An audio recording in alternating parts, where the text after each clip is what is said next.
ಎಲ್ಲರಿಗೂ ನಮಸ್ಕಾರ. ಕಳಸ ಕುಕ್ಕಿಂಗ್ಗೆ ಸ್ವಾಗತ. ಬನ್ನಿ ಇವತ್ತಿನ ವಿಶೇಷ ಏನು ಅಂತ ನೋಡೋಣ. ನಾನಿಲ್ಲಿ ಚಿತ್ರಾನ್ನ ಮಾಡೋದು ಹೇಗೆ ಅಂತ ತೋರಿಸ್ತಿದ್ದೀನಿ. ಚಿತ್ರಾನ್ನ ಇದು ಎಲ್ಲರಿಗೂ ಗೊತ್ತಲ್ಲ, ಇದರಲ್ಲೇನು ವಿಶೇಷ ಅಂತೀರಾ. ಇದನ್ನು ಶುಂಠಿ ಬೆಳ್ಳುಳ್ಳಿ ಯೂಸ್ ಮಾಡಿ ಮಾಡ್ತಿದ್ದೀನಿ. ತುಂಬ ರುಚಿಯಾಗಿರುತ್ತೆ.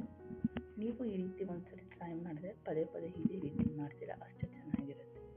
ಇದು ಮಾಡೋದು ಹೇಗೆ ಅಂತ ನೋಡೋಣ. ಒಂದು ಜಾರ್ ತಗೊಂಡು 2 ದೊಡ್ಡದಾದ ಬೆಳ್ಳುಳ್ಳಿ ಸಿಪ್ಪೆ ಬಿಡಿಸಿರೋದು, 2 ಇಂಚು ಶುಂಠಿ, 1 ಹಿಡಿ ಕೊತ್ತಂಬರಿ ಸೊಪ್ಪು, 15ರಿಂದ 20 ಹಸಿಮೆಣಸಿನಕಾಯಿ. ಇದು ಸ್ವಲ್ಪ ಖಾರ ಇರುವಂಥ ಮೆಣಸಿನ್ಕಾಯಿ ತಗೊಳ್ಳಿ. ಸ್ವಲ್ಪ ಉಪ್ಪು, ಅರ್ಧ ಹೋಳು ನಿಂಬೆಹಣ್ಣು. ಈ ಥರ ನಿಂಬೆಹಣ್ಣು ಜ್ಯೂಸ್ ಹಾಕಿದ್ರೆ ನಾವು ಪೇಸ್ಟ್ ಮಾಡಿದ್ಮೇಲೆ ಅದು ಕಲರ್ ಚೇಂಜ್ ಆಗಲ್ಲ, ಆ ಥರನೇ ಗ್ರೀನ್ ಇರುತ್ತೆ ನೋಡಿ. ಈ ರೀತಿ ಯಾವುದೇ ಥರ ನೀರು ಹಾಕ್ತೀನೋ ಈ ಥರ ತರಿಯಾಗಿ ರುಬ್ಕೊಳ್ಳಿ. ಇಷ್ಟು ಸಾಕಾಗುತ್ತೆ. ತುಂಬ ನುಣ್ಣಗೂ ಪೇಸ್ಟ್ ಮಾಡೋ ನೆಸೆಸಿಟಿ ಇಲ್ಲ, ಇಷ್ಟಾದರೆ ಸಾಕು. ಈಗ ಒಂದು ಬಾಣಲಿಯಲ್ಲಿ ಅರ್ಧ ಕಪ್ ಎಣ್ಣೆ ಹಾಕಿ, ಅದು ಬಿಸಿ ಆದಮೇಲೆ ಅರ್ಧ ಸ್ಪೂನ್ ಸಾಸಿವೆ, ಸ್ವಲ್ಪ ಜೀರಿಗೆ, ಅರ್ಧ ಹಿಡಿ ಶೇಂಗಾ, ಸ್ವಲ್ಪ ಶೇಂಗಾ ಒಂದು ಅರ್ಧ ನಿಮಿಷ ಕೆಂಪಗಾದಮೇಲೆ 1 ಸ್ಪೂನ್ ಕಡಲೆಬೇಳೆ, 1 ಸ್ಪೂನ್ ಉದ್ದಿನಬೇಳೆ. ಇದನ್ನು ಸ್ವಲ್ಪ ಕೆಂಪಗೆ ಬಾಡಿಸಿ, ತೀರಾ ಕಪ್ಪಗಾಗೋದು ಬೇಡ, ಮೀಡಿಯಮ್ ಆಗಿ ಕೆಂಪಗಾಗಿದ ತಕ್ಷಣ ನೋಡಿಕೊಂಡು ಈಗ ಇದಕ್ಕೆ ಕರಿಬೇವು ಹಾಕಿ, 2 ಕಡ್ಡಿ ಕರಿಬೇವು, ಇಷ್ಟು ಸಾಕಾಗುತ್ತೆ. ಈಗ ಇದಕ್ಕೆ ನಾನು ಕರಿಬೇವು ಹಾಕ್ತಿದ್ದೀನಿ.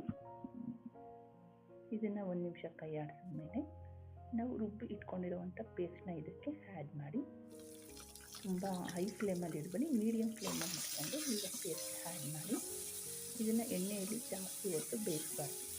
ಮೀಡಿಯಮ್ ಆಗಿ ಒಂದು 30 ಸೆಕೆಂಡಿಂದ 1 ಸೆಕೆಂಡ್ವರೆಗೂ ಬೇಯಿಸಿದ್ರೆ ಸಾಕಾಗುತ್ತೆ ನೋಡಿ. ಈ ರೀತಿ ಒಂದು ಸ್ವಲ್ಪ ಅರಿಶಿಣ ಪುಡಿ ಹಾಕಿ ಸ್ಟವ್ ಆಫ್ ಮಾಡಿಬಿಡಿ. ಅದೇ ಬಿಸಿಗೆ ಇದು ಬೇಯುತ್ತೆ. ತುಂಬ ನಾವು ಎಣ್ಣೆಯಲ್ಲಿ ಫ್ರೈ ಮಾಡಿದ್ದೀವಿ ಅಂದರೆ ಟೇಸ್ಟ್ ಹೋಗ್ಬಿಡುತ್ತೆ. ಈಗ ನಾನಿಲ್ಲಿ ಅರ್ಧ ಕೆಜಿಯಷ್ಟು ಅನ್ನನ ರೆಡಿ ಮಾಡಿ ಇಟ್ಟಿದ್ದೀನಿ. ಅದು ತಣ್ಣಗೂ ಆಗಿದೆ. ಈಗ ಇದಕ್ಕೆ ನಾವು ಮಾಡಿರುವಂಥ ಗೊಜ್ಜನ್ನ ಮಿಕ್ಸ್ ಮಾಡ್ತಿದ್ದೀವಿ. ಇಲ್ಲಿ ನೀವು ಎಷ್ಟು ಬೇಕೋ ಅಷ್ಟು ನೋಡಿಕೊಂಡು ಅನ್ನಕ್ಕೆ ಬೇಕಾದಷ್ಟು ಕ್ವಾಂಟಿಟಿ ಗೊಜ್ಜನ್ನ ಹಾಕ್ಕೊಂಡು ಮಿಕ್ಸ್ ಮಾಡಿ. ಇಲ್ಲಿ ನಾನೊಂದು ದೊಡ್ಡದಾದ ನಿಂಬೆಹಣ್ಣು ಹಿಂಡ್ತಿದ್ದೀನಿ. ನೀವಿಲ್ಲಿ ನಿಮ್ಗೆ ಎಷ್ಟು ಬೇಕೋ ಅಷ್ಟು ಹುಳಿನ ಅಡ್ಜಸ್ಟ್ ಮಾಡ್ಕೋಬೋದು. ಆಮೇಲೆ ಅರ್ಧ ಕಪ್ ಹಸಿ ಕೊಬ್ಬರಿ ತುರಿ ಹಾಕಿ ಚೆನ್ನಾಗಿ ಮಿಕ್ಸ್ ಮಾಡಿ. ಗೊಜ್ಜು ಅನ್ನ ಎಲ್ಲ ಕ್ಲೀನಾಗಿ ಮಿಕ್ಸ್ ಮಾಡೋ ಹಾಗೆ ಮಿಕ್ಸ್ ಮಾಡಿ. ಈ ರೀತಿ ಸಾಫ್ಟಾಗಿ ಮಿಕ್ಸ್ ಮಾಡಿ. ತುಂಬ ಜೋರಾಗಿ ಮಿಕ್ಸ್ ಮಾಡಿದ್ರೆ ಅನ್ನ ಮುದ್ದೆ ಮುದ್ದೆ ಆಗೋಗುತ್ತೆ ನೋಡಿ. ಇವಾಗ ginger garlic lemon rice ready ಆಗಿದೆ. ನೀವು ಇವಾಗ ಇದ್ರ ಮೇಲೆ ಸ್ವಲ್ಪ ಕೊತ್ತಂಬರಿ ಉದುರಿಸ್ಕೊಂಡು ಒಂದ್ಸಲ ಮಿಕ್ಸ್ ಮಾಡಿದ್ರೆ ರೆಡಿ ಇದೆ. ಬನ್ನಿ ನಾವು ಇದನ್ನು ಶೇಂಗಾ ಚಟ್ನಿ ಜೊತೆ ಸರ್ವ್ ಮಾಡೋಣ. ನೀವು ಒಮ್ಮೆ ಈ ರೀತಿ ಟ್ರೈ ಮಾಡಿ ಮನೆಯಲ್ಲಿ ಹೇಗಿದೆ ಅಂತ ಹೇಳಿ.